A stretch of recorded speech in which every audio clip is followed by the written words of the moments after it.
नमस्कार, आप देख रहे हैं बगी आंखें न्यूज और मैं हूं आपके साथ संतोष गुप्ता। झारखंड में क्या हुआ आज कुछ खास, देखिए। कोसी मेडिकल कठवार की ओर से समस्त कोसी ग्राम वासियों को नवरात्रि की हार्दिक शुभकामनाएं।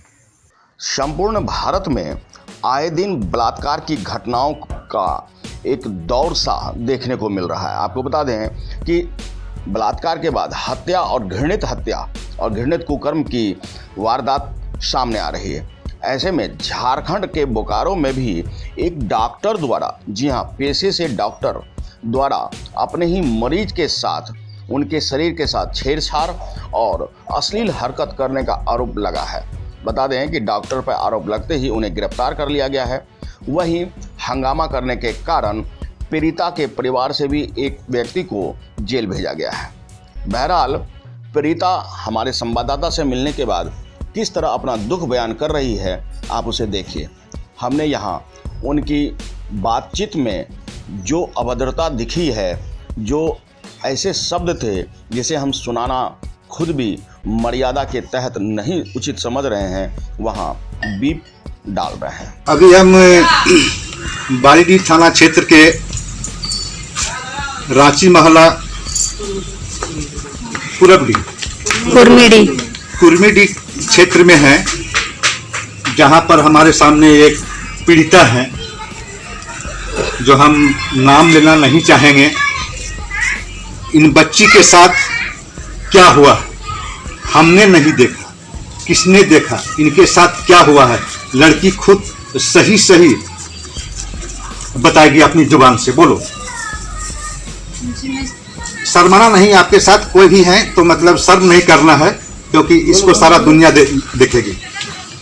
बोलो एकदम खुली आवाज में बोलो। 7 तारीख को डॉक्टर अंश जो कि बारीडीह में उनका क्लिनिक है, वहाँ गई थी। तो मेरे साथ मेरे भाई और मेरी बहन भी गई थी। तो वहाँ पे जाने के बाद जब मैं 2 महीना पहले गई थी तो वो मेरा हाथ, मतलब हाथ के नस होते ना, वो भी चेक नहीं किए थे। और जब मैं 7 अक्टूबर को गई तो वो उनको बोल रहे हैं, नर्स को डांट कर बोल रहे हैं कि इनको बिना चेकअप के आप दवा कैसे दे रहे हैं बोल करके, और हमको अंदर लेके गए। जो कि मेरे साथ में नर्स भी थी, हमको अंदर लेकर के गई। और फिर हमको जब लेटाया गया तो वो नर्स वापस वहाँ से निकल गई। और फिर जो डॉक्टर अंकल थे वो मेरे सीने में हाथ करके उनको दबाने लगे। और फिर मेरे जीन्स और टॉप पहने हुए थे, हम टॉप को करके मेरे पेट वगैरह चेक करने लगे। और फिर वहाँ फिर उनको बोल रहे हैं कि जीन्स का बटन खोलो, और फिर बटन खोलो वो के हाथ डाल दिए। और फिर बोलते हैं कि यार तुम बायोलॉजी नहीं पढ़ी हुई है, तो तुम्हारा बायोलॉजी नहीं पढ़ी हुई है तो ऐसा होता है वैसा होता है, तो तुमको हम अंदर तक इसका बायोलॉजी के अंदर तक हम ले जाएंगे, ऐसा बोलने लगे। और बोल रहे हैं कि तुमको ट्रेन करना है। और फिर बोल रहे हैं कि हमको दोबारा आने दो, और आने के बाद बोल रहे हैं कि तुम जाने का टेंशन मत लेना और तुम्हें वापस छोड़ देंगे घर पर, ये बोल करके। और जब हम वापस निकले तो मतलब वापस हम वहाँ से उठे तो देख रहे हैं नर्स वहाँ पे नहीं थी।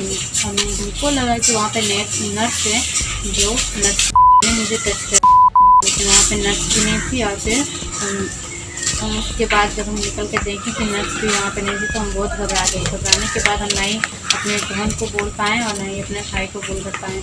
वहाँ से फिर हम डायरेक्ट घर आए। घर आने के बाद भी हम बहुत सहम चुके थे, इतना सहम चुके थे कि घर में भी कुछ नहीं बोले किसी को। और फिर वापस हम दी से फिर बात किए, जैसे हम व्हाट्सएप में बात किए तो वो दीदी बोली कि हम सुबह में बात करते हैं। सुबह में बात करने के बाद बोल रही कि नहीं, डॉक्टर अंकल ऐसे ही हैं और फिर सबके साथ में ऐसा करते हैं। इनका एक नहीं, काफ़ी शिकायत आ चुका है मेरे पास में, और फिर काफ़ी शिकायत आया है और फिर सबके साथ में ही ऐसे ही करते हैं।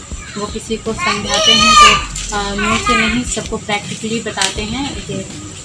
इससे साफ जाहिर होता है कि ये बच्ची है, ये लड़की है, और प्रेस एक्ट के अनुसार, कानून के अनुसार, समाज के दायरे के अनुसार कुछ ऐसी शब्द है, ऐसी भाषा है, ऐसी सीमाएं हैं जो लोग उस शब्द का प्रयोग नहीं कर सकता है। हमारी कुछ सीमाएं हैं, लेकिन कुछ मजबूरियां होती है। न्यायालय में, कानून के सामने बोलना इंसान को फर्ज होता है, और जब तक सच्चाई को बयान नहीं करेंगे, न्याय उस चीज को मानता नहीं है। लड़की और कुछ कहना चाह रही थी, डॉक्टर ने इनके साथ क्या क्या हरकत करने का प्रयास और किस तरह अश्लील हरकत करने का प्रयास कर रहा था। लड़की अभी मेरे सामने है, उन्होंने और प्रत्यक्ष रूप से खोल के नहीं बोल पाई। इतनी अश्लीलता और हमें भी नहीं कहनी चाहिए उतनी गंदी बात को। जब उसने कहा कि कपड़े को इस तरह हटाइए और इस तरह हमें चेक करना है, इस तरह बायोलॉजी पढ़ाई जाती है, जो बहुत ही शर्मनाक है। हमारा परिवार, हमारा कानून, हमारा न्यूज परिवार आपसे विनती करता है कि ऐसे शख्स को कड़ी से कड़ी सजा मिलनी चाहिए। झारखंड के बोकारो जिले से मैं शायर गिन्नी उर्फ जियार महतो। आपको बता दें कि इस संदर्भ में जब हमारे संवाददाता गनुराम महतो ने डीएसपी से बात की तो उन्होंने भी कहा कि यह बेहद शर्मनाक घटना है, उचित कार्रवाई की गई है और न्याय संगत जांच के साथ तमाम कार्रवाई की जा रही है। वहीं वरीय चिकित्सक से जब बातचीत की गई तो उन्होंने भी यही कहा कि यह मर्यादा के बिल्कुल विरुद्ध है और इस तरह की हरकत करने वाले को कठोर सजा मिलनी चाहिए। आपको बता दें कि इस संबंध में जब हमारे संवाददाता ने टेलीफोन पर मशहूर तेजाब पीड़िता, जी हाँ तेजाब कांड आपको याद होगा, पीड़िता मुखर्जी से जब बातचीत की तो उन्होंने इसकी घोर शब्दों में भर्त्सना की। उन्होंने कहा कि यह बेहद जघन्य अपराध है और इस तरह की अश्लील हरकत करने वाले को सिर्फ सजा नहीं, उसे कठोर सजा मिलनी चाहिए।